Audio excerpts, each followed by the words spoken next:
What's up, magic makers? Drew here. I don't even know why I'm making this video, really. I just kind of wanted to. I'm just chilling, as you can tell. Don't even have any makeup on. Like, whatever. I just kind of wanted to hang out, talk to you guys a little bit. So that's what I'm doing. Please bear with it. Okay, so this is a handheld video, so I apologize. I've got herbs out. I was harvesting some thistle earlier, wild thistle. Anyway, I came into my studio and I just kind of wanted to, I do studio tours, but it's not quite the same, and I'm not done with them, but kind of wanted to talk to you guys about what I've been up to, what I'm into at the moment. So here, curing on my goddess tray, I have my latest candles that I'm making. These are dragon's blood candles. These are all made with beeswax. They have wood wicks, and they have herbs in them that are associated with whatever the purpose is. So of course the dragon's blood actually has some dragon's blood resin in it. And you know, there's sunflower in there. There's all kinds of stuff in there. But basically this candle is for energy amplification and change. Then this is the dove's blood candle. So anything associated with love, friendship, peace, happiness, that kind of deal. And then these are the bat's blood candles. And these, of course, are for your darker purposes, such as banishing, binding, hexing, return to sender, that kind of thing. I have not put them up in the Etsy shop yet. I just made them, and I want them to cure for a little bit. But that will be one of the next installments into the Etsy shop. I'm sure that I've discussed it before. I would think I have, but I work with polymer clay. This is a mug I made for my husband for Yule of the Green Man, and I'm using it for reference for this incense burner that I am making. I have to finish his head. He's got, you can see spots where he needs some leaves, especially on this side.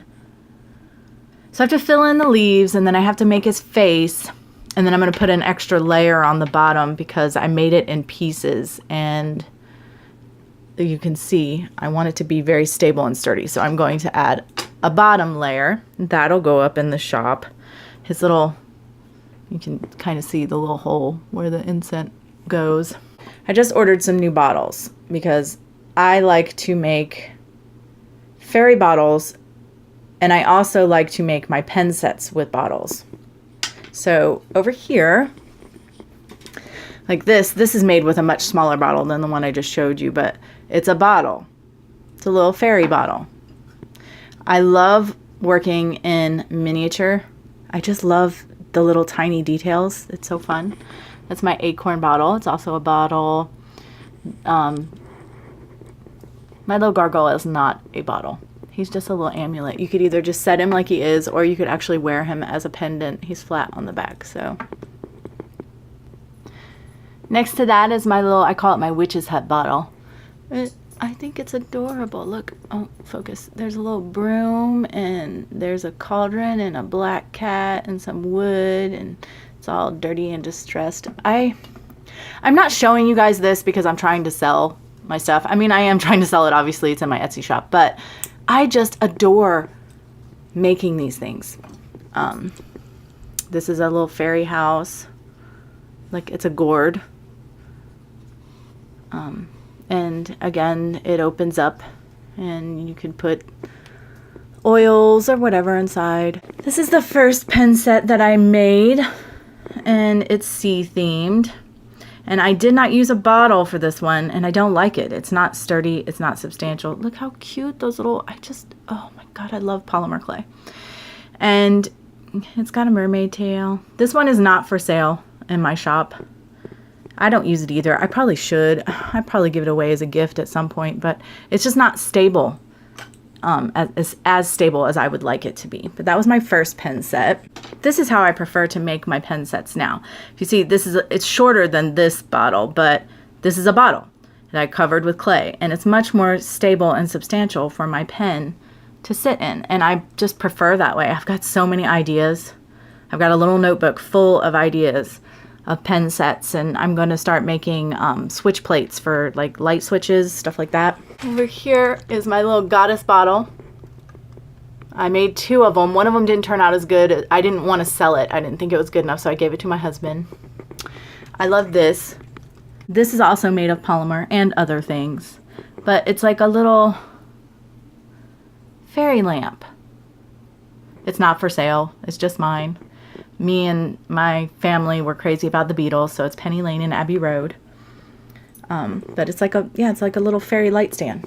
There's this. It's my anatomically correct heart inside of a bird cage. Oh, the focus is being horrible. It doesn't want to stay focused. It is not for sale. It's just my little bird cage, my little heart in a bird cage. I also do wire wrapping. I sell those in the store too. I'm kind of new at it, so I'm not the greatest at it, but I'm getting, I'm working on it.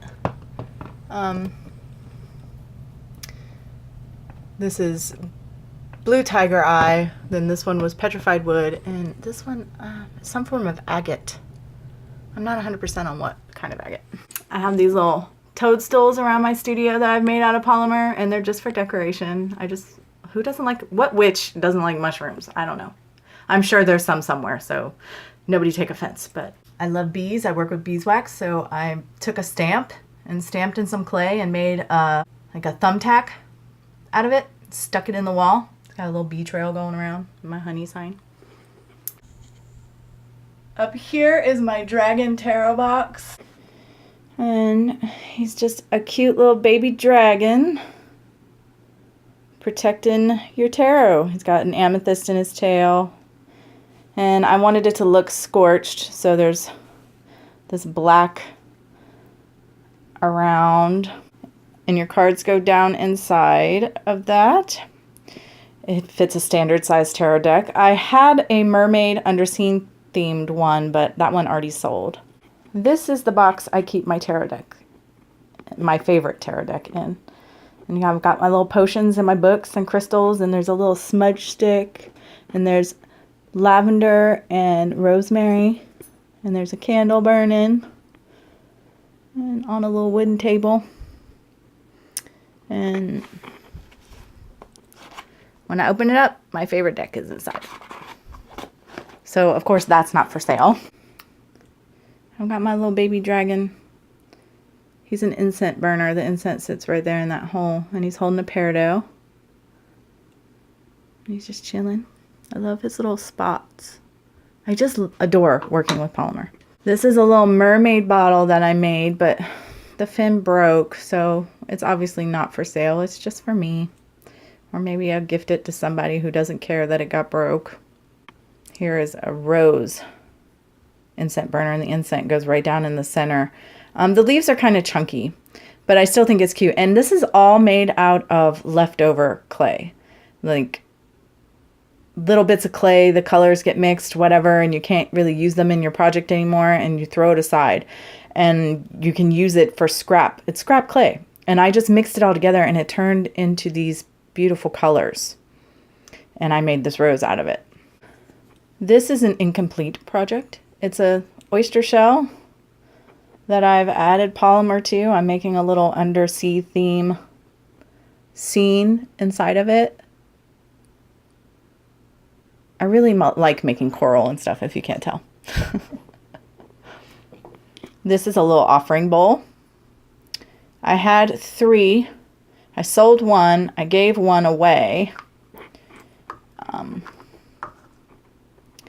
And this is the last one that I have right now. Kind of looks like a steampunk pumpkin or something. I don't know. Anyway, it's just a little dish made out of polymer. This is the very first thing that I ever made out of polymer clay.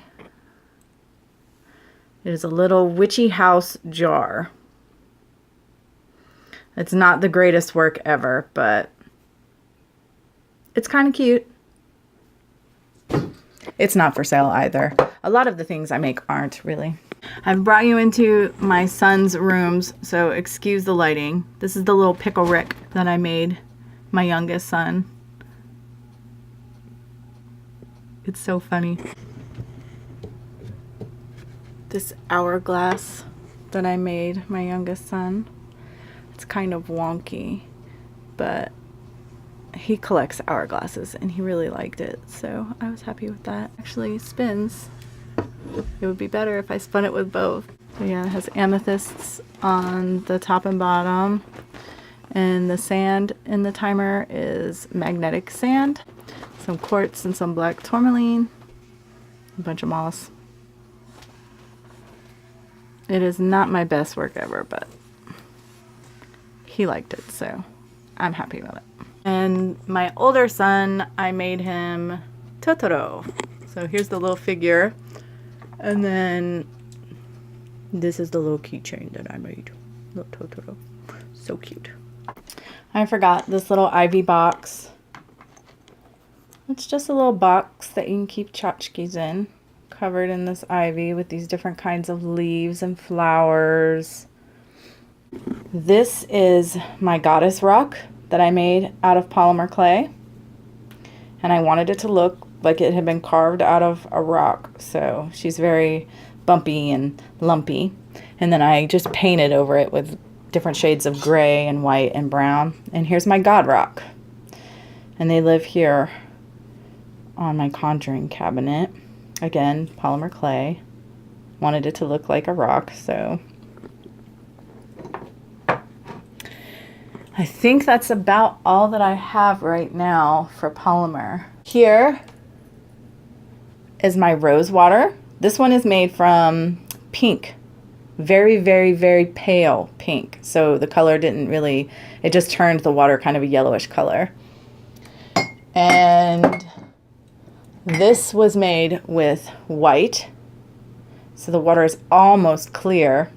I'll be using the white water for things dealing with cleansing.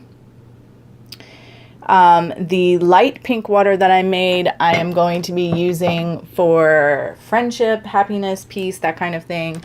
I'm going to make a dark pink one in here that will be love. And back here in this little chili pepper one, I'll be making red rose water that I will be using for protection. I'm also going to put chili flakes in there when I'm boiling down the roses. And I got the idea to do all of this, the inspiration came from Tarot with Trish. I will leave a link in the description for her video on this. I guess this video is going to be a lot about my product. I haven't really done one where I just sit and explain things. These are what I call altar charms. And you get 6 in a pack. And one is for wisdom, one's for guidance, one's for releasing, one's for blessings, prosperity, and dragon's blood. And the color tells you what they are. So this one doesn't have a color. So this one is wisdom. The next one down looks blue, but it's purple. And then the next one is releasing, is black, so on and so forth. But you see there's a little pentacle in the middle. And you can set these on your altar and charge them. A long time ago, I heard a story, whether it's actually true or not is debatable, but about witches making their pentacles out of wax so that they could throw them in the fire. And that was the inspiration. I thought I can do something with that. And so the intention is that you throw these in the fire for whatever their purpose is. But again, you can lay them on your altar and charge them up before you do your ritual or your spell or what have you and throw them into the fire. I've used them many times. As a matter of fact, up here in my cabinet, I have a ton. I always make extra when I make them, and I'll have at least 2 extra, and they're the ones that I consider to be subpar. They don't look as nice as I want them to. See? It's not as pretty as I would want it to be to sell it. This one, it just didn't turn out the way that I wanted it to. So I pick the best ones, and I put them aside to be sold, and then I keep the extra for myself and use them in ritual or spellcraft. Anyway, I think this video has probably gone on for far too long already. Can't really think of anything else to talk about at the moment. I just kind of wanted to get up here and gab it, y'all. So thanks for listening. And until next time, much love and gratitude.